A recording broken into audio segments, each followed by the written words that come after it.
running live marathons, of course, an excellent way to challenge your limits, but would you actually run one every weekend? Avid marathon runners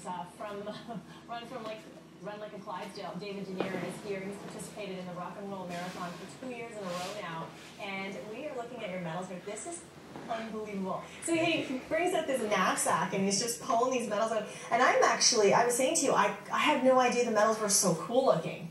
Yeah, definitely. Especially for the series, part right? of the draw, you know. After 42 kilometers, you're hoping you're getting rewarded with something that's memorable for sure. So this is just this one, of course. a fraction of the medals that I brought from home today. Okay, let's show this one because this one's very cool. You were saying you love running in New Orleans, and right away, of course, this is New Orleans, hands down. Yeah, definitely represents Mardi Gras, and great race course and some great people that come out to support the race. So. Very cool. Yeah. Okay, so let's go back before we get too far into all of this and how it all came to be, because you at one point weighed over 300 pounds.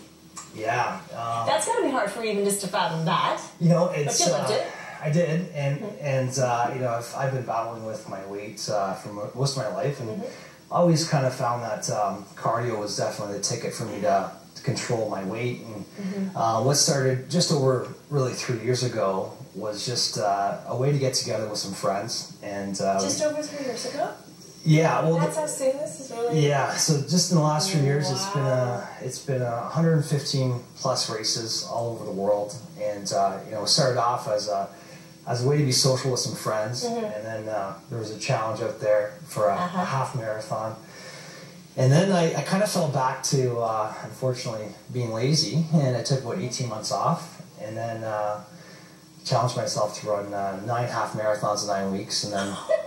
Goodness. Went off to Las Vegas and ran my first full marathon in December of 2010. So that's kind of, you know, it started off as a way to get together with some friends, and then it became a passion. And it's since then, it's taken me to places I never expected. Well, it's amazing. I mean, you can see here just from the medals, you've been like around the world. But I think what's cool about the whole thing is it's so real, it's so human, that because everybody has a challenge when it comes to being motivated and staying motivated within exercise. So, I mean, you just go to show you were in it and then you fell out of it so quickly. But you know. And I'll be honest, one of the things that has really kept me accountable has been social media. Social media. And I knew that would be something that would, you know, hold me to my goals. So what happened in 2011, I thought, you know, I ran my first full marathon in 2010.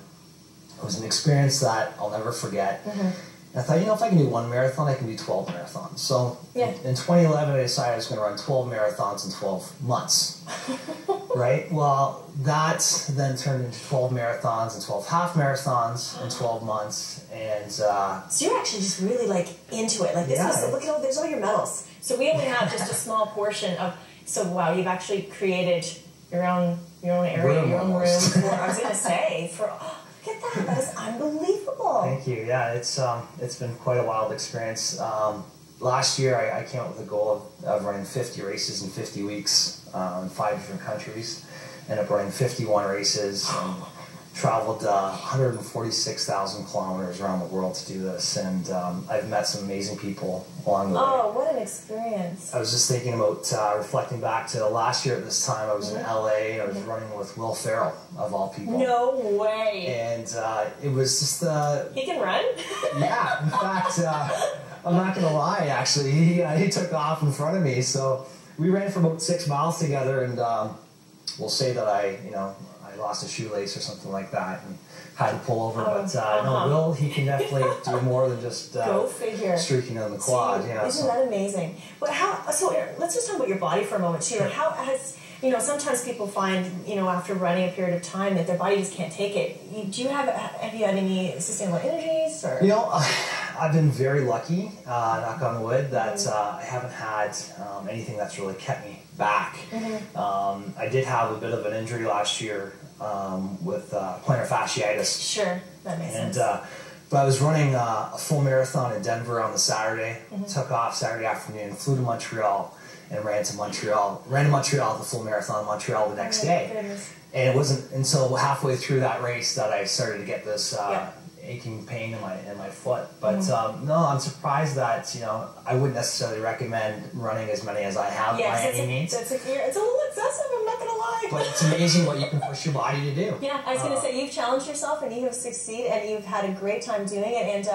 And well, unfortunately we're out of time. We could talk to you for the next 20 minutes. What's next for you? Where are you going? What's happening? ING New York City Marathon, the largest marathon in the world, is next weekend. I'm so excited to get out to run it. Not only to run it, but also to return to Staten Island and see how the recovery efforts are doing there. So. Absolutely. Well, thank you so much for coming on the show. I really appreciate it. Really good stuff, and these medals are amazing.